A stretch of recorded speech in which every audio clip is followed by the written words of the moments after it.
today. And we're going to get started. And I want to thank you all for coming.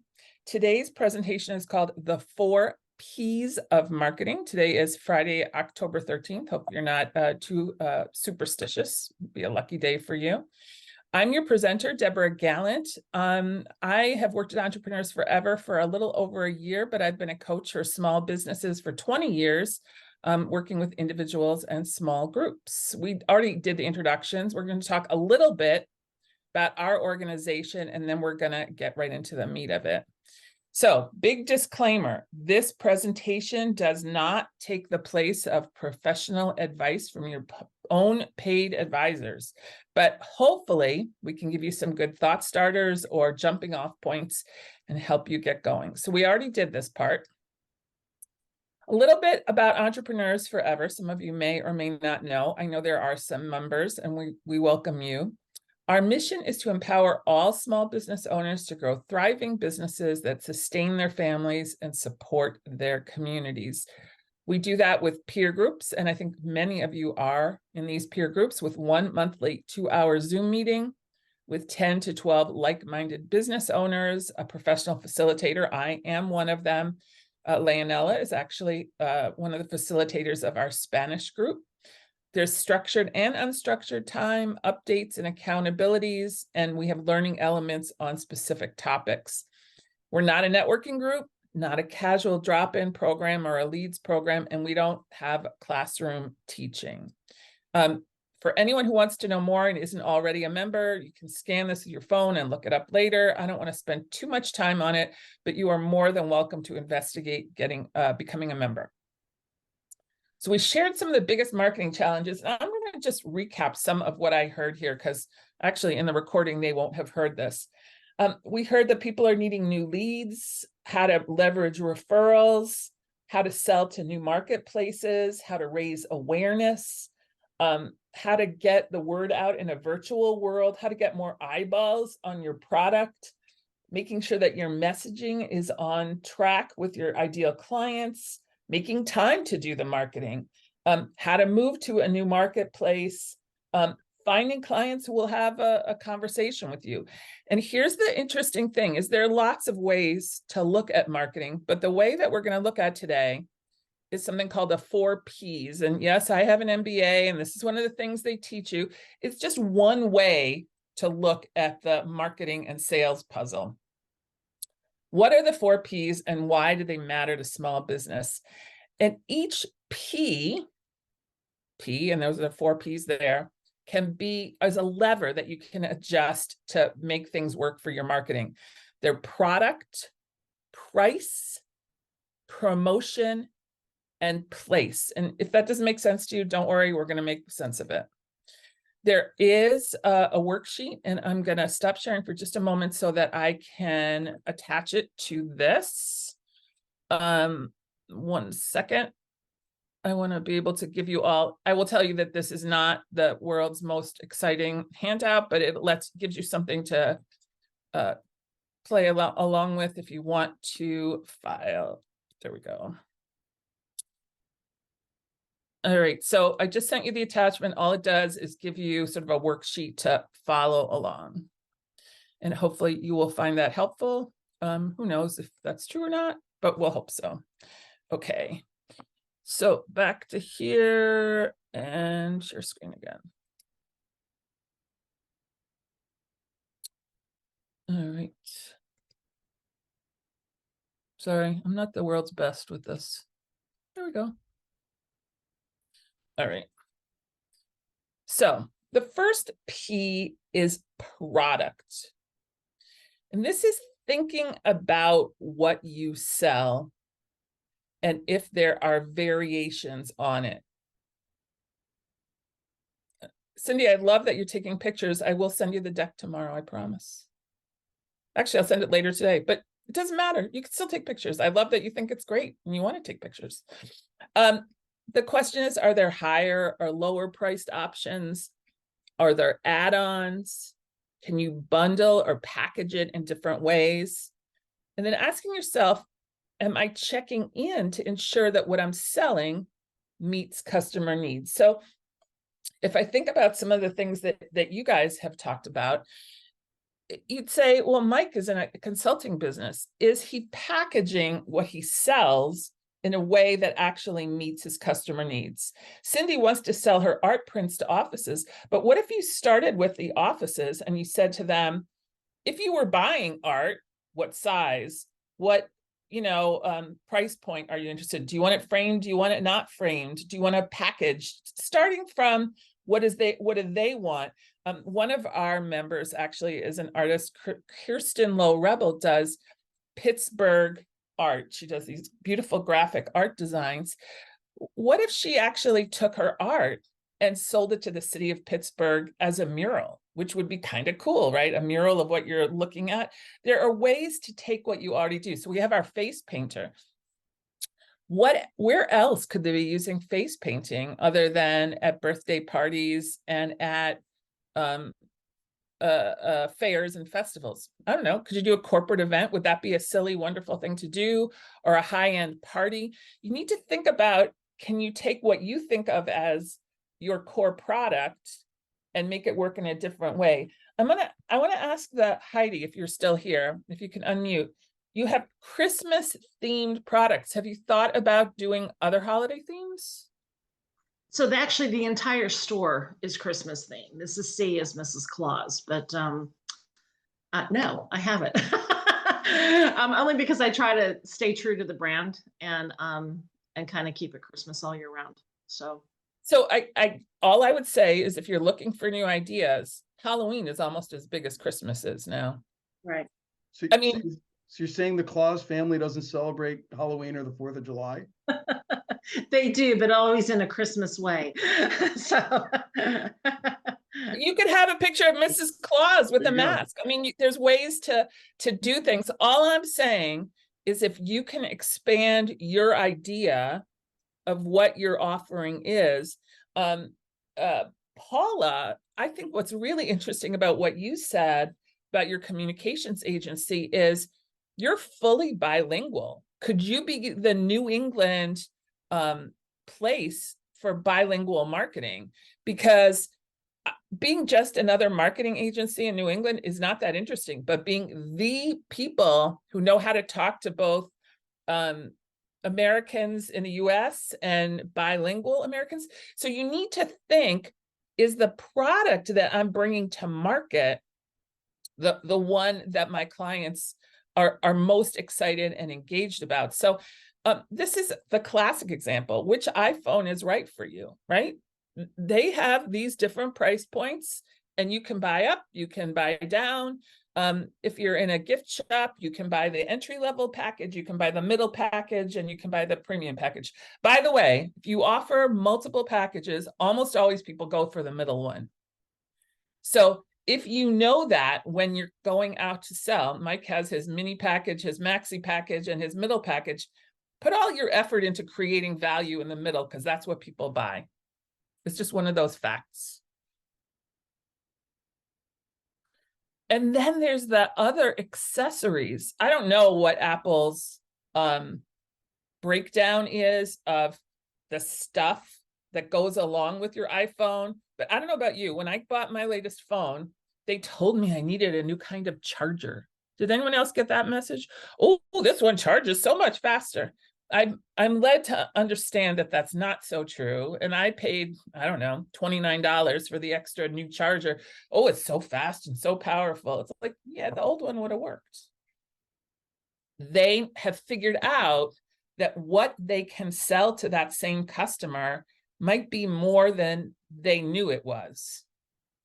So asking your customers and thinking about what the product is that you sell them. And the thing that you need to remember is that the benefit to your customer might not be what you think it is, and you need to think creatively about it. I want to show you one thing, because I think this is pretty interesting. This is a client of mine, full disclosure, a coaching client. They do 3D videos, drone videos, and 360 videos of campgrounds. And if anyone here is a camper, and you know that the first time you drive in with your RV and you see the site and you go, oh crap, that's what I booked. they get you beyond that by showing you a realistic preview, and you can actually then book right on it. And when Mark and I started, he was thinking that his product was selling people the videos, selling the campground owners the videos. But there's so many layers of what his product is. There's the campground owners who need to buy the videos. There's the campers who subscribe to his campgrounds. But then what we found was he had a product he didn't even know he had, which is he has a Facebook group of campground owners who are his clients that are hugely valuable to the people who sell into the marketplace of campground owners and managers, whether it's insurance companies or booking services. So thinking about all the aspects of what you know and do makes you maybe means you have products you don't even know that you had. Heidi, you could probably be a consultant on Christmas marketing. I mean, I know that sounds ridiculous, but if anybody understands the Christmas marketplace, it's you. Are there places where they talk about seasonal marketing where you could come in, be an expert and do a talk on it? I don't know, I'm riffing here. But if you can think creatively about what it is that you could do, the sky's the limit. All right, that's the first P. Anybody have any questions before I go to our second P? Okay. Show. All right, the second P is price. And so we start by asking the question, how did you set your current price?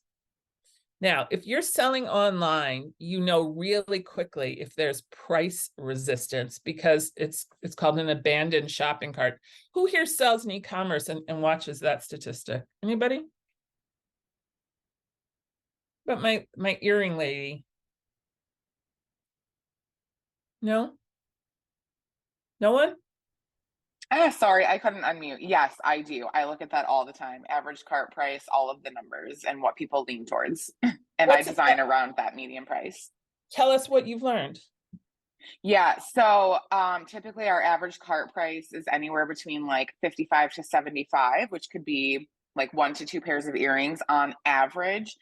So based on what you were saying about that kind of median package, because I'm able to design in different price ranges, we have like strayed away from our higher priced earrings that are a little bit more editorial, if you will, and larger in scale, and have adjusted to what our like median price is, and designed to lean into that, and just being more creative within that space and price range.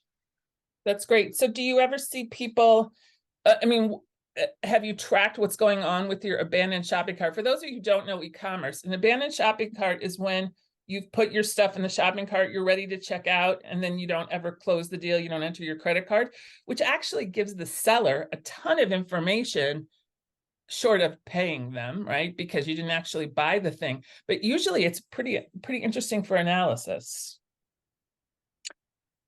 Yeah, so we don't have a ton of abandoned shopping cart. And then the metrics that we don't have a ton of availability on abandoned shopping cart with our Wolf and Badger partner because they only give us so many metrics. Abandoned shopping cart is not one of them. However, we can see the likes and what is trending in terms of our product offering, which is very interesting to see. There's trends that occur here in Pittsburgh in terms of size and color and price range, which is hyper local. And then we've also got trends that we see across, like our second largest would be the UK in specifically London. And there's very different trends that happen there. So it's interesting. It's just interesting to see. No, Erica, do you know, are people buying these for themselves or are they buying them as gifts? I would say about like 95% of the time they are buying for themselves. And about 5% of the time we do see a gift order, a gift message, or understand that it is a purchase for a gift. I wonder, I'm just going to throw this out there. If you could take out the gift orders and figure out, are they at a different price point? What are they buying? I think earrings are something that I'm going to totally overgeneralize. A husband or a man could buy for his wife or partner. And if their magic price point is a little bit different, you could literally package it as maybe it's earrings and a necklace. I mean, they have this image of what that gift should be that you might be able to raise your average price and get a higher percentage, or maybe called perfect for gifts. Even if you just label it that way, you might get more business around that. Yeah, that's interesting. We do have a handful of guys come in and buy things for their significant other, typically who have been in the store with their significant other, but they did not make a purchase at the time. So, and then we get the brave ones who purchase online. I'm not sure what those conversations are. Maybe the significant other was perusing and he was snooping over her shoulder. I'm not sure. But yeah, that's really interesting. I'm just trying to help you think about how to dig into what the price resistance might be on yourself and on a gift might be different. And you might be able to, I don't know, maybe order both pairs and she can keep the one that she loves. I don't know. Is there a big risk to you that way? I don't know. The only risk is if it is not, we don't have a ton of returns usually, because of our return structure in store versus online with Wolf, and or just our own personal website returns. We don't have a ton. And it's something that people have like regifted, if you will. Like they buy things and they're like, oh, well, one is definitely going to be for me, but maybe all for me, and maybe I will give some, but if not, I'll just be back for more gifts. Or I'll give them my sister. That's right. Yeah. I would love to know from my TNT admin ladies, how do your prices compare to what other virtual admin services are charging? Are you guys still here? Tammy and Tabitha? Yeah, we're here. Sorry. How do your prices compare? You're muted now.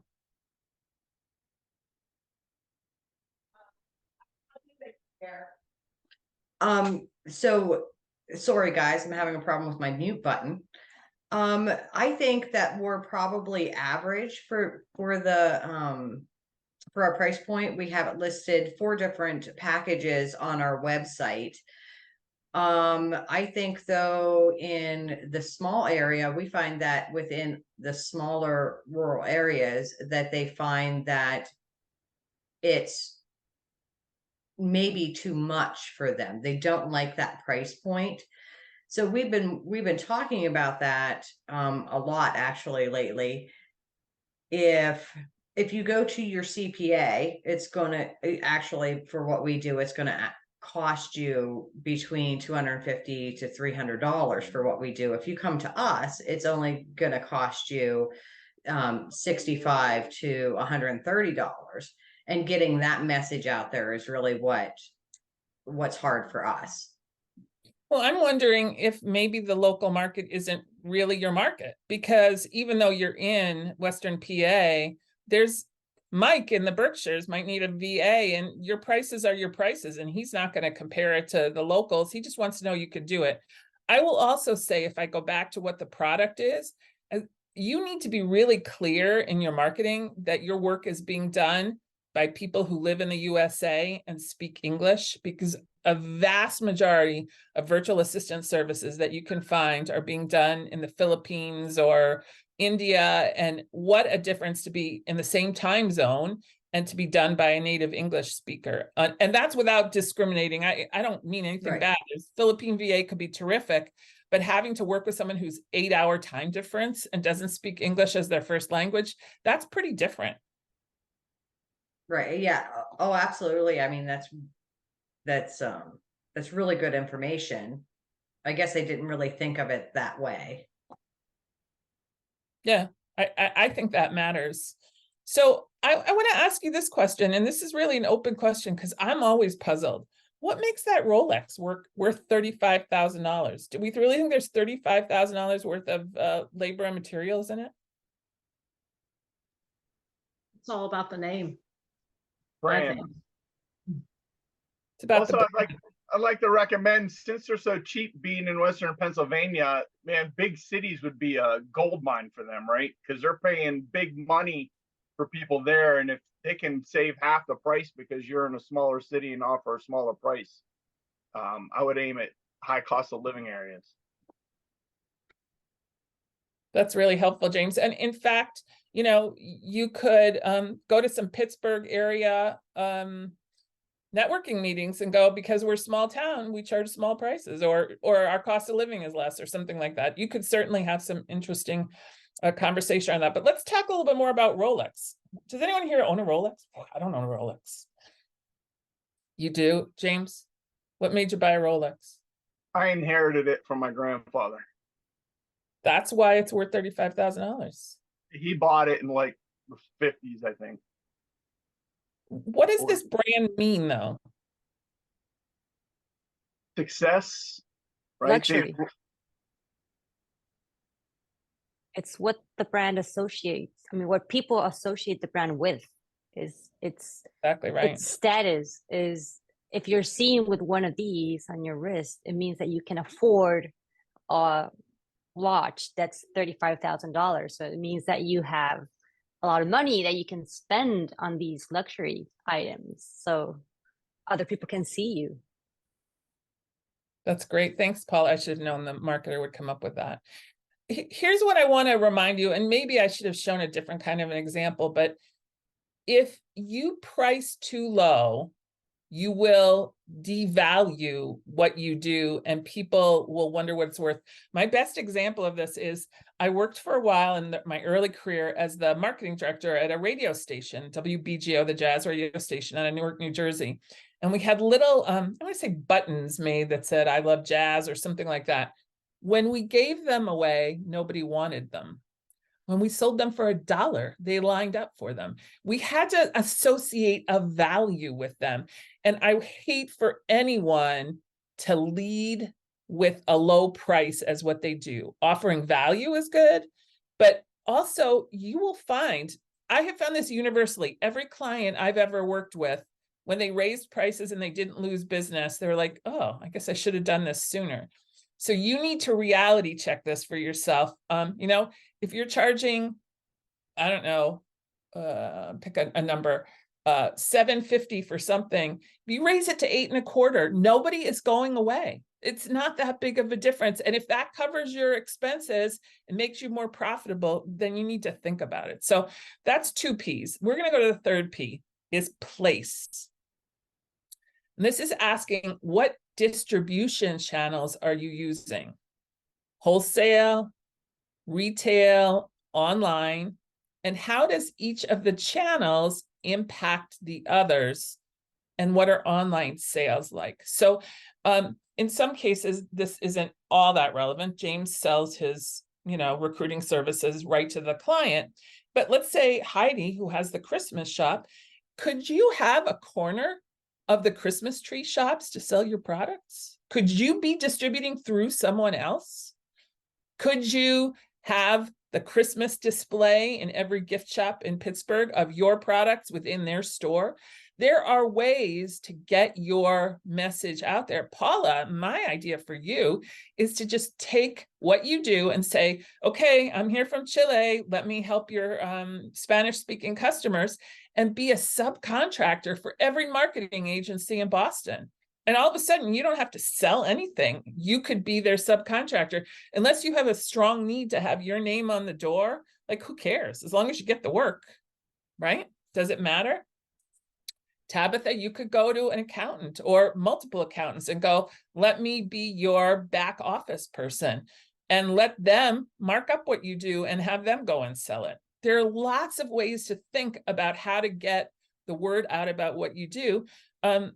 Mike, I don't know if this would be apply to you, but there's a whole set of websites for expert witnesses and Guide Point for consultants. If you get yourself listed under them, yeah, they take a percentage of it, but they go and get the business. There's lots of ways to think about it. One of our great members, Kalpana, has a company called Kay's Curries. And she got offered a place in the Boston public market to sell her packaged foods. She still sells them online. She still sells them through other stores. The more places you can be, making sure that you have price integrity, right? You don't want to go undercut yourself or undercut your retailers. Make sure you run the numbers, but understanding what those are make a lot of sense for you. Now, if I go back to my campground views guy, he has actually had really good luck thinking about his business as a service for others. So here he is offering, again, videos of campsites. Well, a company like Cruise America, where people are renting rigs, if they offer to the people who rent rigs the ability to see and book their campsites right away, it's a logical connection. And then Mark doesn't have to go and hunt each client down one at a time. Does this make sense? Who can think of another place or channel that they could be selling through? Go ahead, Heidi. Given, obviously it's hard to sell ice cream other places. I do have an ice cream cart that I've started to take out to graduation parties, weddings, birthday parties. So that's been good. But I've actually really given a lot of thought to going online because I carry a lot of nostalgic candy, as well as like the more popular TikTok candy. I guess my dilemma is right now is that it's the cost of kind of going online with everything. And, I also feel like it's very competitive, that there's a lot of people who sell the candy online. So, yeah, I'm not sure, like for me, like I've put together like candy bouquets and things like that. So that's another. I would think that if you could work with event planners, like I was at a wedding in Vermont where the Ben & Jerry's cart rolled in as dessert, which I thought was really very clever. And I bet there are places where you could roll a candy cart in. I mean, I think that's a potential other channel. I will tell you, and I think Erica, our e-commerce person, would tell you, it's hard to get eyeballs. Yeah. James? What about supermarkets or local grocery stores? I mean, kids love Christmas all year round. Could you package it and sell it like Ben & Jerry's or one of the other ice cream stores? Can you use other distribution channels and just produce product as a manufacturer? I'm actually not a manufacturer. I have I use a local manufacturer who makes my hand-packed ice cream. So yeah, but you're white labeled, so it's your ice cream. Whether you actually physically manufacture it or someone does it for you, it's yours, right? And you can sell that brand. No, I market it at the shop that I'm selling Betsy's ice cream. So, yeah, I don't think I'd be able to do that. I think the candy, definitely the cart and going like the event planner. I like that. I could imagine a Christmas event at a Target, right? They're having like a Christmas blowout and they invite you as the part of the entertainment. Oh, along with the face painter. I mean, there's ways for you guys to think about different channels to get your product seen. And at the same time, give them a coupon to come to your store or, something so that it helps drive traffic back to where you want to be. I had another idea for the face painter for place. Sporting events. Go to a Steeler game. You'll be painting Steeler swastikas on everyone's face and making money. That's great. I love this interaction, by the way. So if you have ideas for everyone else, please share them. Mike, go ahead. Yeah, I may have a little bit of a parochial idea, but I think what you're saying about taking the cart, because really it's selling in bulk instead of selling scoop by scoop, to use the ice cream example, because somebody's paying you X $100 to come and just give everybody ice cream. So it's a much better sales. And also, since you've got ice cream and candy, could you also, if they hire you to bring the cart, could you say, hey, for an extra X amount of dollars, I can bring a candy, thing too, not just the ice cream. We can do ice cream and candy. So it's a sell up. In terms of the other places to sell, I'm going to come up with something a little bit parochial to my world. A lot of places are doing more vaccine clinics and other kinds of things. I know, like the Walgreens is the Chamber of Commerce here. Could you go do ice cream or do face painting, something where they're already trying to attract people to there for that. And this would be an additional, like, come It's to another the thing. attraction. That's right. I mean, again, I'm a little bit too down the rabbit hole of vaccine promotion, but it's just one idea or another idea. Sorry. Thank you. So this is Kay's Curry's, who I mentioned. She's now in the Boston public market, but she's also in stores and in retail locations. Thinking about all the different channels is really important. That's the third P. And the last part is promotion. And I think this goes to what a bunch of you asked about, is how do I get my message across? So the part of promotion is a great message that's clearly understood and compelling for your ideal client, and then the channels that you use to reach them, and then making sure that you're tracking and adjusting the results. I used to have a slide I created, it was like a fortune cookie, because I think marketing is either the vehicle, the channel that you're using, or the message within it, and making sure that your message is really compelling to your ideal client is so important. So Leonella, when you talked about figuring out how to demonstrate success, I mean, this sounds crazy, but a video of one of your clients speaking really clear English and talking about how wonderful you were, that sells me. I mean, I don't need a before to believe that if she is saying in clearly understood English, that having your program to practice and learn English made all the difference in her career and business success. That does it for me. I don't need anything else.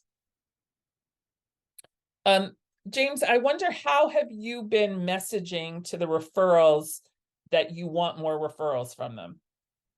I haven't. I'm currently building the whole message right now.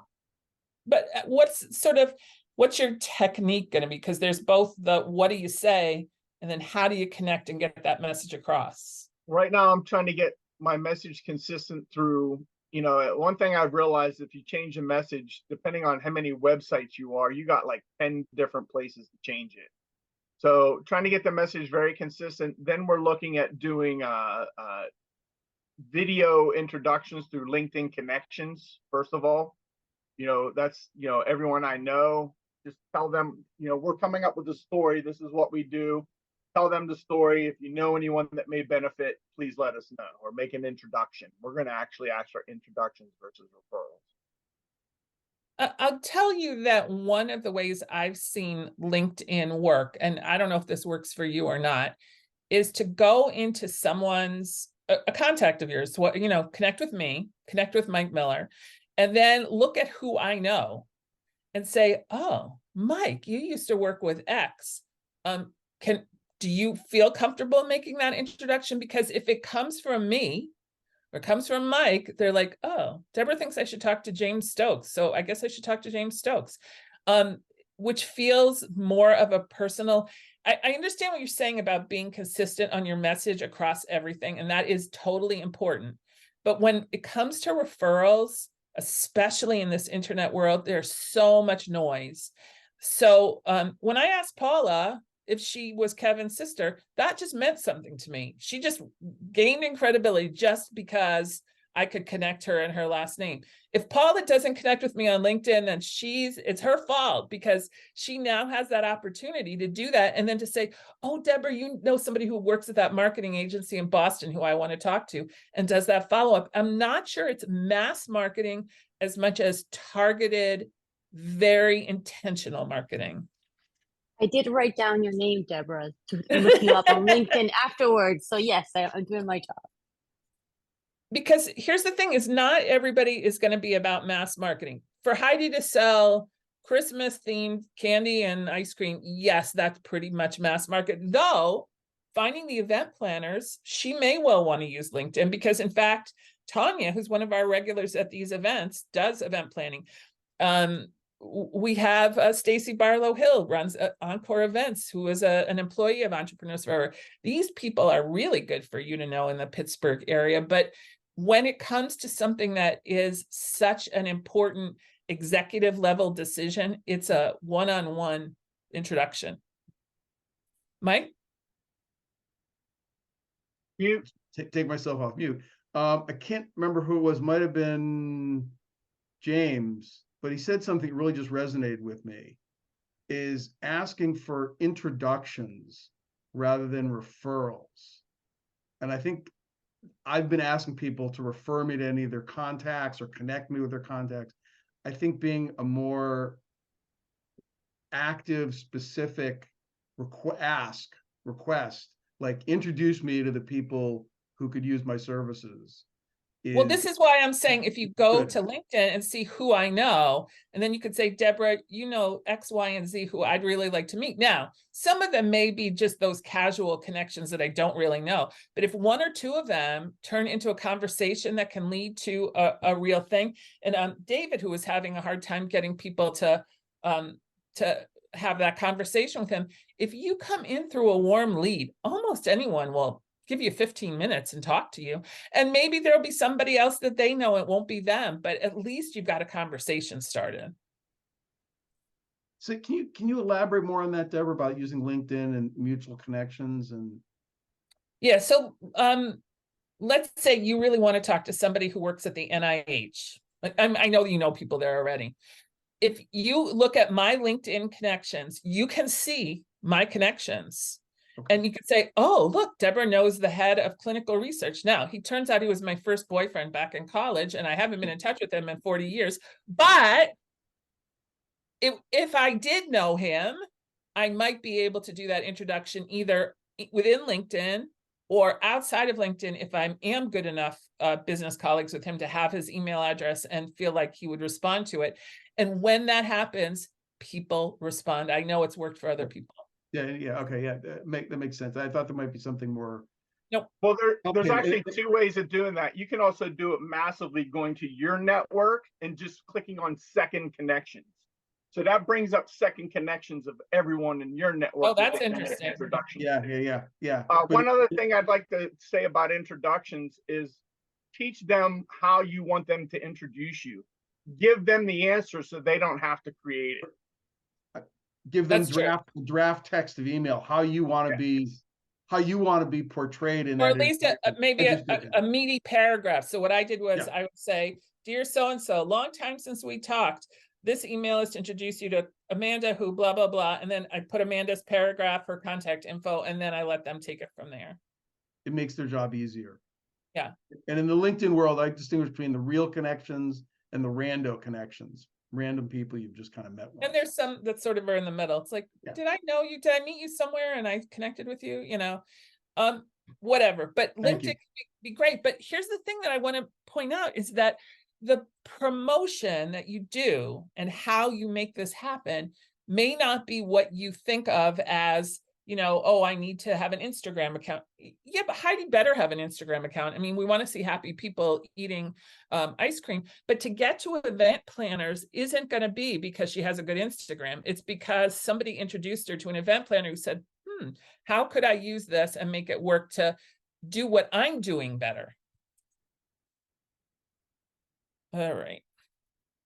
So this is a kind of a primitive little, there are so many ways you could be connecting with people. There's advertising, there's email. If you're not using email for loyalty marketing and staying in touch with the people who are already your clients, then shame on you, because those people have given you permission to stay in touch with them. This is even as basic as when you walk around a craft fair and they say, you know, join my email list. I think it's low tech, but if those people have said, I want to know about what you're doing, they're pretty good prospects and you should be emailing them. And anyone who has bought from you by definition has given you permission. There's regular networking, online and offline, social media, and the web.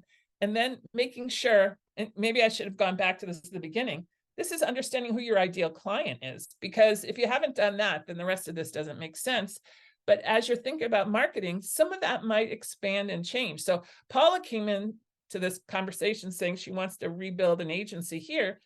Maybe what she really wants is to have that bilingual angle, which would change who her ideal client is. It would make them potentially someone who either wants to get directly to a bilingual population or an agency who doesn't have in-house bilingual support. So here's some like really low tech, but they still work. There's a reason Stop and Shop sponsors those Little League teams. It works. It shows that they're good neighbors. And if I have to drive by Stop and Shop to go to Market 32, I might stop there because I remember they support my kid. Silly little brochures work for tourist kind of things.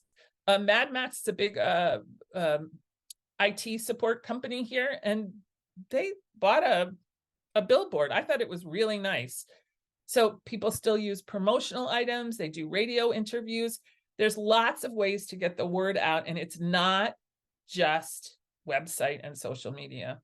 So how do the 4 Ps work together? Now, I know this isn't fair because nobody has the budget of a Coca-Cola, but I thought this was pretty interesting, and I stole it from, I gave the people credit here, is they have a lot of different products. Like they figured out there's more than just Coca-Cola. There's all these Diet Coke, Zero, I don't know what Life is, Minute Maid. They bought the water brands because people are drinking water. And the price of that same bottle of Coke in 4 different places, right? At a bodega in New York, at an airport, at when you get the McDonald's fill a cup, right? These are all different because they figured out what the price can and should be in all those different places, and all of the different places that they do it, and then the different ways that they promote it. It's not just one thing for any brand. All 4 are in play at any time. Not a one-shot deal. Monitor them, make adjustments where you need to. I want to make sure I point out we're doing 2 upcoming events that I want to let you know about. We do them every month, but hiring interns for your business with one of our members, Amy Mosher-Berry, on Monday, October 23rd. And in November, Am I Properly Insured? I have an insurance pro talking about small business insurance on Friday, November 10th. Again, if you're not already a member and you're interested in becoming one, that's the QR code for you. And I'm going to stop sharing and see if there's any questions or any thought starters or anything that came out of this that anyone might want to share. I have a question. Go ahead. Okay, so with LinkedIn, I do have like a personal LinkedIn. I haven't started one yet for my business. Do you guys recommend that for something, you know, or should I just kind of stay with the just keeping that under my personal one? I have it all together. I don't know why I would have a separate one. Does anyone have separate ones? I think LinkedIn by definition is where your business life takes place. I mean, if you I've could- only created your- one for a business. Oh, sorry. Go ahead. I created a business, like the actual business, on LinkedIn when I was hiring, and was using my network to connect and have them drive people, but I wouldn't create a second one. I don't think it makes sense. You might need to beef up the one you have to make it more about the Christmas business. Thank you. Anybody got a takeaway, something they want to share, like an aha they want to go look up? Mike? Well, there's a few things. I have a quick question for James, but I think that what you talked about using the LinkedIn and doing the harder ask and the leveraging referrals, that whole, I've been a mentor for referrals, Deborah knows, and I always tell people it's easier to get clients, keep your existing clients, and to get them to give you new clients than to try and find somebody out in the blue, out in the wild. But I, of course, don't listen to my own advice I'm giving other people often. So I thank you for that. And James, I messaged you. I was trying to figure out how to find all my connections, second connections, and I couldn't figure out how to do that on LinkedIn. So I don't know if that's something I'm not figuring out or. James, I think you could share screen and show us if you know how to do it. Yeah, actually I do. I can. All right, let me share. Let me find it first.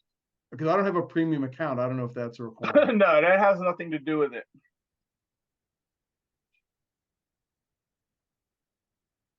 Because that would be a really powerful kind of opportunity, I think. Can everyone see my screen? Oh, Yep. Yes. Mm-hmm.